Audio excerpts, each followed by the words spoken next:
Hello students, हम 10th class का ये चैप्टर 3 पढ़ रहे हैं इकोनॉमिक्स का। तो इसमें पिछले वीडियो में हमने बैंक की वर्किंग देखी कि जो बैंक जो है वो लोन फैसिलिटीज कैसे देता है, लोन के क्या क्या बेनिफिट होते हैं, कि जो बैंक है वो मीडिएटर का काम करता है, जो डिपॉजिटर्स हैं उनको इंटरेस्ट देता है बैंक, और जो लोन लेने वाले हैं उनसे बैंक जो है वो इंटरेस्ट चार्ज करता है, लेकिन वो इंटरेस्ट ज्यादा होता है। उसी का डिफरेंस जो बैंक की क्या है, इनकम है। ठीक है, तो जो भी लोन देता है बैंक या किसी भी पर्सन से जो लोन लिया जाता है उसको क्या बोलते हैं, क्रेडिट।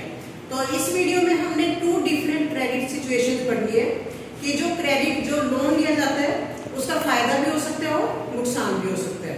तो 2 different credit situations. A large number of transactions in our day-to-day activities involve credit in some form or the other। तो हमारी डेली लाइफ में हम जो है हमें क्रेडिट की जरूरत पड़ती है। हमें डिफरेंट टाइप की एक्टिविटीज करनी होती है जिसमें हमें पैसे की जरूरत होती है। तो अगर हमारे पास पैसा नहीं है और हमें ट्रांजेक्शन करना है तो हमें फिर क्या लेना पड़ेगा, लोन लेना पड़ेगा, क्रेडिट लेना पड़ेगा। तो credit refers to an agreement in which the lender supplies the borrower with money, goods or services in return for the promise of future payment। तो क्रेडिट क्या होता है कि ये एक ऐसा एग्रीमेंट है, क्रेडिट एक ऐसा एग्रीमेंट है जिसमें जो मनी लेंडर है यानी कि मनी देने वाला जो है या जब वो मनी सप्लाई करता है किसको, बोरोवर को। बोरोवर मतलब जो उधार लेने वाला, उसको मनी देता है। ठीक है, या वो कोई चीज देता है या कोई सर्विसेज देता है जिसके बदले में वो उससे प्रॉमिस लेता है कि फ्यूचर में वो उसको वो पेमेंट रिटर्न कर देगा। तो इस प्रॉमिस के साथ वो उसको लोन देता है। तो ये एग्रीमेंट है क्रेडिट। तो let us see how credit works through the following 2 examples. तो नीचे हम 2 एग्जांपल्स पढ़ेंगे कि किस तरह से क्रेडिट वर्क करता है, लोन जो कोई पर्सन लेता है वो किस तरह से काम करता है। पहले एग्जांपल में पढ़ेंगे festival season. It is festival season 2 months from now. आज से 2 महीने के बाद फेस्टिवल सीजन है। And the shoe manufacturer Saleem has received an order from a large trader town for 3000 pairs of shoes to be delivered in a month time. तो सलीम को जो है, जो शू मैन्युफैक्चरर है, उसको एक ऑर्डर मिलता है ट्रेडर से कि उसने 3000 पेयर जो शूज के बनाने हैं, जिसको उसने 1 महीने में बना के डिलीवर करना है। ठीक है, to complete production on time Saleem has to hire a few more workers for stitching and pasting work। तो ये ऑर्डर कंप्लीट करने के लिए 3000 पेयर शूज का बनाने के लिए सलीम को कुछ और वर्कर हायर करने पड़ेंगे। किसके लिए, शूज की स्टिचिंग करने के लिए और पेस्टिंग करने के लिए। He has to purchase the raw material, उसको रॉ मटेरियल भी परचेज करना पड़ेगा। To meet these expenses, तो इन सब खर्चों को पूरा करने के लिए Salim obtains loan from 2 sources। Salim जो है 2 सोर्सेज से लोन लेता है। First he asks the leather supplier to supply leather now and promises to pay him letter.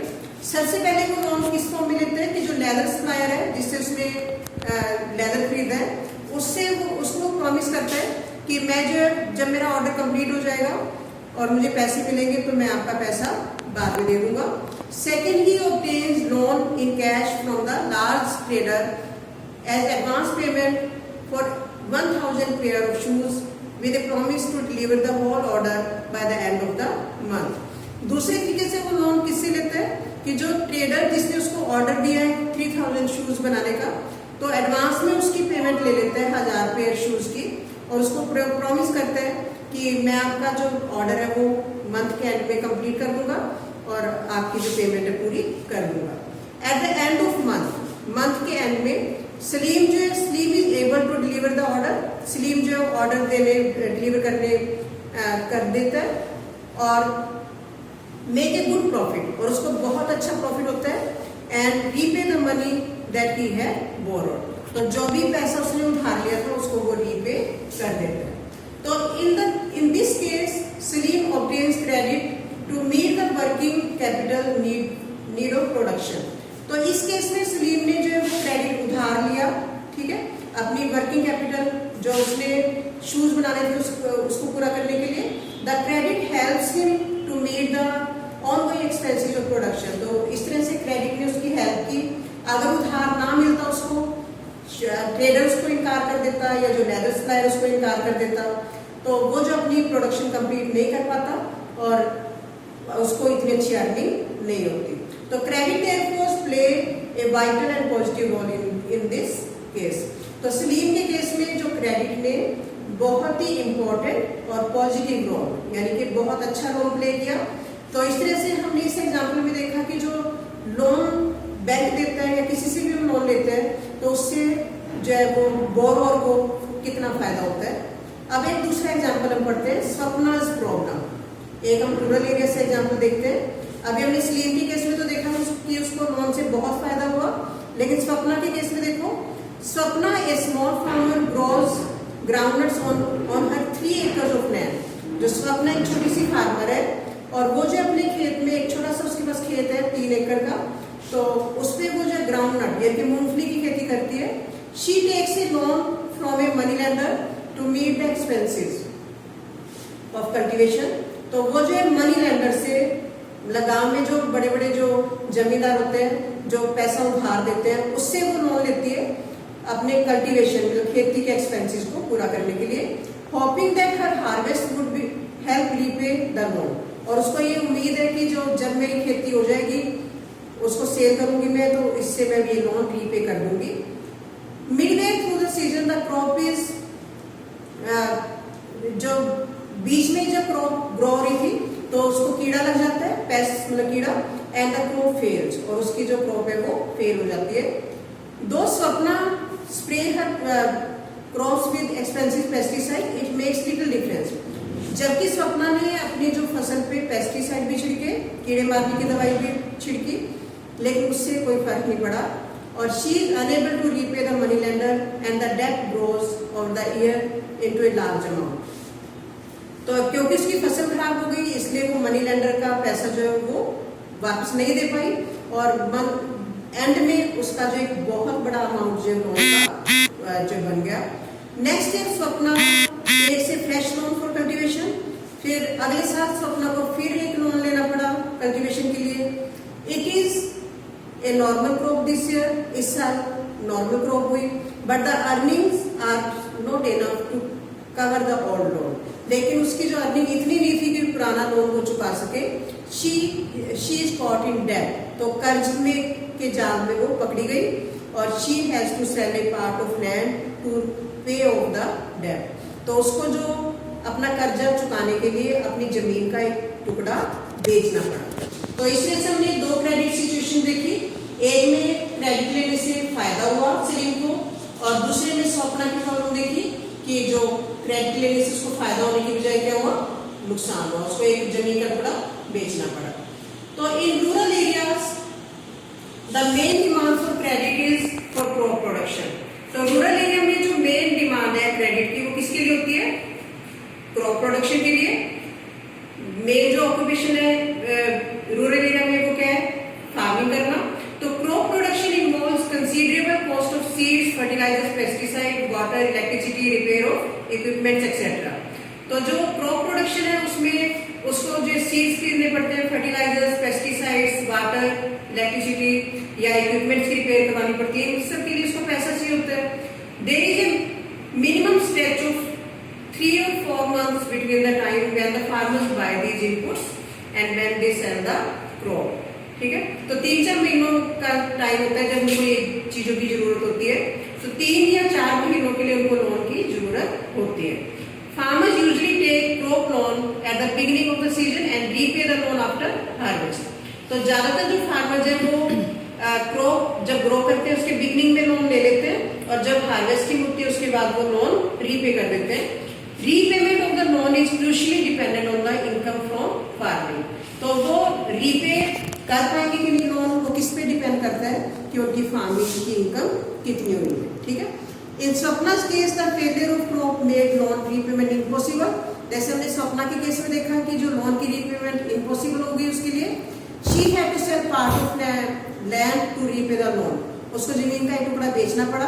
तो credit instead of helping Swapna improve her earning left her worse off. तो पैसा जो उसने उधार लिया बजाय उसकी सिचुएशन इंप्रूव होने के उसकी जो सिचुएशन है वो वर्स हो गई। This is an example of what is commonly called डेब्ट ट्रैप। तो ये एक ऐसी सिचुएशन है जिसको हम क्या बोल सकते हैं, डेब्ट ट्रैप, यानी कि कर्ज के जाल में फंस जाना। Credit in this case pushes the borrower into A situation from which recovery is very painful. तो जब डेब्ट ट्रैप होता है, कोई भी पर्सन कर्ज के जाल में फंस जाता है, तो इसमें बोरोअर जो एक ऐसी सिचुएशन में फंस जाता है जिस सिचुएशन से बाहर निकलना यानी कि रिकवरी बहुत ही मुश्किल होती है, पेनफुल होती है, इसको हम क्या बोलते हैं, डेब्ट ट्रैप।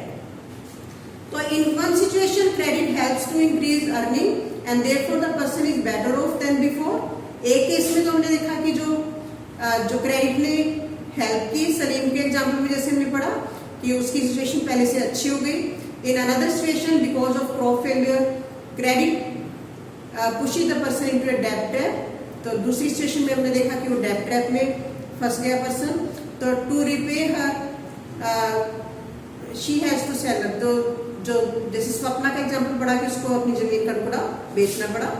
तो this is clearly much worse than before, उसकी सिचुएशन पहले से वर्स हो गई।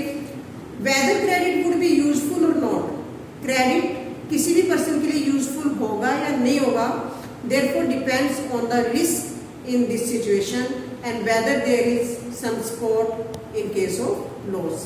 तो ये डिपेंड करते हैं कि वो कितना रिस्क है उसमें सिचुएशन में।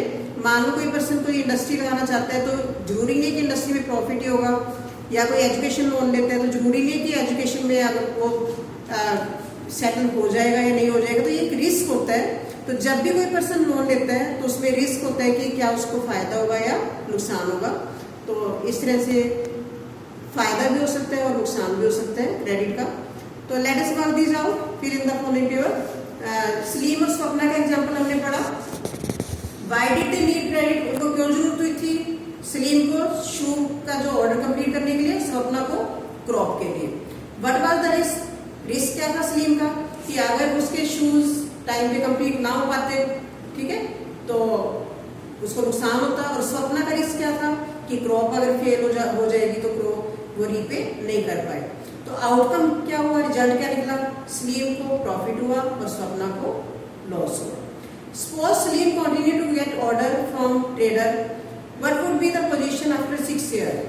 सपोज करो कि सलीम को आगे आने वाले सालों में 6 सालों तक लगातार ऑर्डर मिलते रहते हैं ट्रेडर से, तो सलीम की पोजीशन 6 साल के बाद क्या होगी? वो बहुत ही रिच पर्सन बन जाएगा। तो इस तरह से क्रेडिट उसको फायदा करेगा। What are the reasons that make Swapna situation risky? तो स्वप्ना की सिचुएशन रिस्की क्यों हुई?